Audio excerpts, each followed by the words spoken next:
Jumpa lagi pemirsa Logika Rakyat dimanapun berada, baik dalam dan luar negeri. Malam hari ini kita bertemu lagi. Saya akan menyampaikan beberapa informasi terbaru yang kita dapatkan sedang viral di media sosial ini terkait masalah trik-trik penggelembungan suara yang terjadi di apalagi ini Sirekap. Pokoknya situs-situs resmi, dan bisa jadi juga ini adalah cara-cara trik-trik daripada lembaga-lembaga survei. Karena menariknya ini memang sudah disetting. Jadi ada algoritma yang bersifat mau direvisi gimana juga isu apalah isi daripada perolehan suara itu tetap akan merujuk kepada sebuah nilai persentase. Nah, berikut sedikit dulu saya tampilkan dulu nih.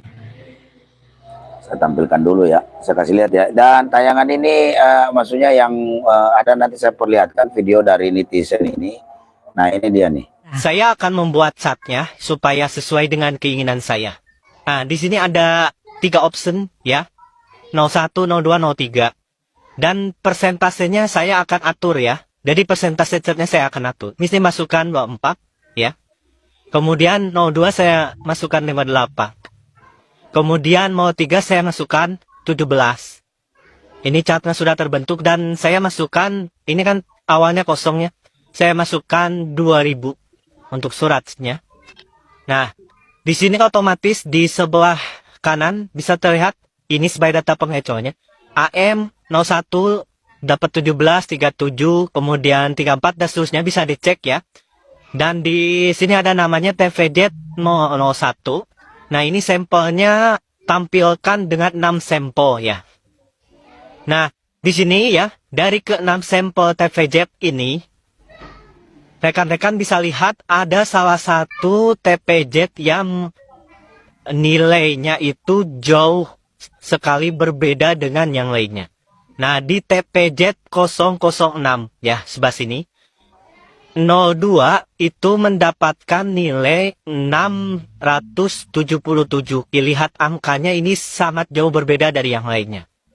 Nah, mungkin ada sesuatu yang terjadi di sini. Nah, setelah kita cek pas intinya itu ternyata nilai sebenarnya bukan 677 tapi nilainya 77. Jadi ada kelebihan 600 ya di sini ya. Nah, ketahuanlah di TPZ ini ada penggelembungan nilai sebesar 600 ya. Coba akan mengubah ya menjadi 77. Nah, nilainya sudah diperbaiki menjadi 77. Nah, akan tetapi setelah diperbaiki di TPZ 006 ini sudah benar, dia akan beralih nilainya ke TPZ lain ya. Jadi yang 600 di sini kelebihan akan lari ke TPZ 005. Kita coba ubah lagi setelah ketahuan, ya. Kita ubah lagi menjadi seperti yang sebelumnya, 126. Nah, dia lari lagi ke TPZ 004, ya. Otomatis ketahuan lagi kan? Kita ubah lagi menjadi 73, ya. Karena sudah ketahuan, ya. Ya. Dan seterusnya sampai ketahuan diubah lagi ya, dan seterusnya pindah lagi secara random ya. Jadi secara random dia akan terus berpindah ya, yang warna kuning terus berpindah dengan tetap mempertahankan nilai persentase ini ya, 58. Walaupun ini penggabungan, tapi setiap ketahuan itu akan diperbaiki dan dia akan pindah lagi ke tempat yang lain. Bayangkan kalau posisi TPZ ini ada di Aceh misalkan ya, sedangkan posisi TPZ ini ada di Papua. Ketika ketahuan misalkan di Papua dibenarkan ya, dia misalkan pindah ke Aceh ya. Di Aceh itu belum ketahuan karena mungkin di Aceh itu ada di perkampungan misal ya, nggak pernah ketahuan. Nah, suatu saat adalah aktivis yang mengetahuinya ya, langsung diubah. Dia pindah lagi ke satu tempat ya yang kurang kritis. Akhirnya ini akan terus ada ya, dan tidak pernah ada orang yang tahu. Ini hanya 6 sampel. Bayangkan kalau ada sejumlah 800.000 sampel TPZ. Betapa capeknya kita harus mengubah setiap kesalahan tersebut.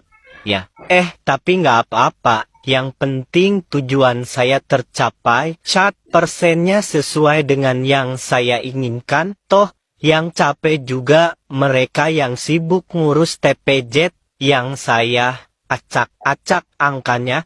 Walaupun angkanya terkesan mengada-ngada, yang penting persentase catnya sesuai keinginan saya.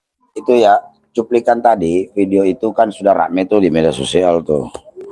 Bagaimana trik-trik yang dilakukan oleh, apalagi ini, cara-cara di IT itu melakukan trik-trik penggelembungan suara dengan, jadi perpindahannya itu random.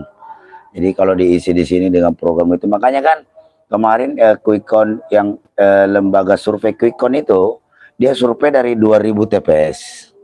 Nah hasilnya itu tadi tuh 58, 57 untuk paslon 02, kemudian paslon 01, 24, kemudian Ganjar 17. Jadi sudah terkondisikan dan terkonfirmasi semua pemirsa Logika Rakyat. Jadi benar-benar memang ini grand design, dan itu yang lembaga-lembaga survei yang ikut kerjain seperti demikian itu harus dicatat, dan jika ini terbukti di kemudian hari itu mereka harus ditangkap. Itu berbahaya, ini kejahatan demokrasi Pak, membahayakan suara 204 juta pemilih rakyat Indonesia. Dia tipu kita ini mentah-mentah ini daripada program-program ini pemirsa Logika Rakyat.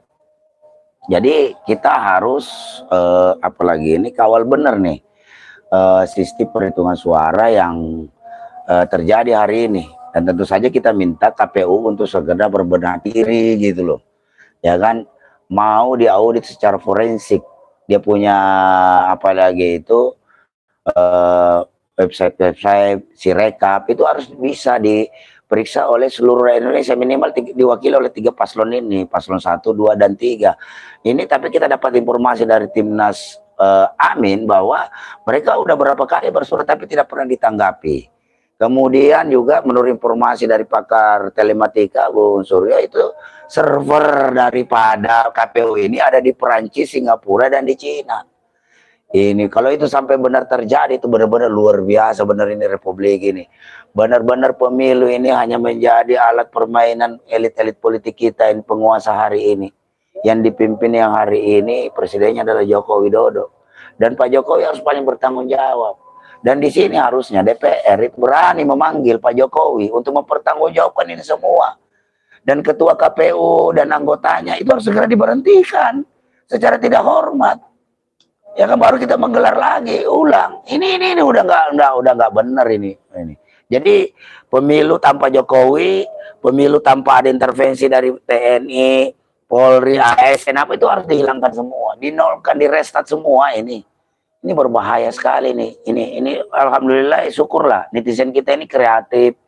Netizen kita ini sangat kreatif dalam rangka itu tadi kan, membongkar teknik-teknik trik penggelembungan suara. Makanya tidak heran hari ini beberapa stasiun TV tidak menayangkan lagi itu Quickcon itu, dan itu lembaga-lembaga Quickcon yang ikut serta memainkan ini harus dicatat dan harus diungkap. Jika terungkap mereka sudah melakukan kejahatan demokrasi, dan ini punishmentnya berat. Kalau menurut saya ini bahaya, ini orang-orang seperti begini jangan dipiara. Mereka ini adalah kaum intelektual, orang-orang pintar, namanya jago ilmu statistik, tetapi bukan lantas menggunakan ilmu pengetahuan mereka itu untuk membodohi rakyat Indonesia ini. Emang lu doang apa yang bisa ilmu statistik? Ini banyak, ada 866 kampus, semua kasih mata pelajaran statistik. Dosennya aja bisa menebak ini semua. Apa ini kalian ini masih nekat banget. Mereka melakukan kejahatan-kejahatan, pasti ini ada yang backing, ada yang backup. Dan ini kita harus minta pertanggungjawaban Pak Jokowi. Karena di periode ini salah satu tugas daripada presiden yang terpilih itu adalah mampu setelah nanti masa bakti sudah habis, dia harus bisa menyelenggarakan pemilu, pilpres, pileg, pilgub, pilbub atau pilkot, walkot, wali kota. Dia harus bisa menyelenggarakan itu dengan menggunakan APBN, ya kan?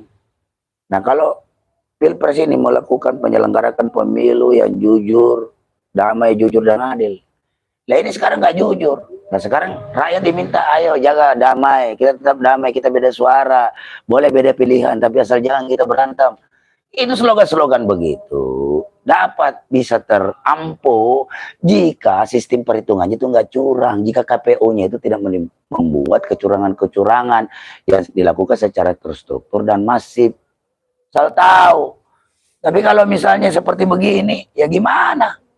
Ya kan? Ya orang ribut ya wajar orang ribut.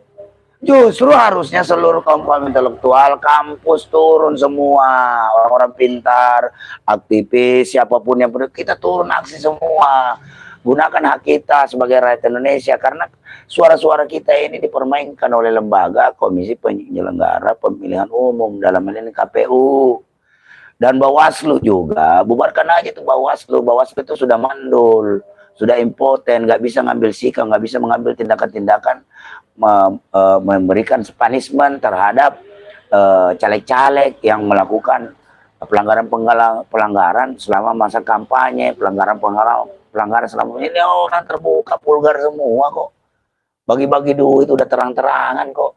Dibiarin aja mau Bawaslu, ini apa-apaan, ini republik ini udah rusak, ini gara-gara lembaga-lembaga ini diisi dengan orang-orang yang tidak kredibel. Nah itu. Jadi saya berharap itu semua nanti bisa kita selesaikan dengan baik, dan saya harapkan juga rakyat Indonesia tetap semangat ya, tetap jaga persatuan. Ini kita harus terus melakukan perlawanan. Kita menolak pilpres curang, kita menolak apalagi ini pilpres, kita tolak pilpres curang. Rakyat harus berdaulat, bubarkan KPU, bubarkan Bawaslu, kalau perlu lengserkan Jokowi, karena dia sudah menginjak-injak kedaulatan rakyat. Nah itu saja, karena ada kesalahan teknis saya akhiri. Demikian, billahi taufiq, assalamualaikum warahmatullahi wabarakatuh.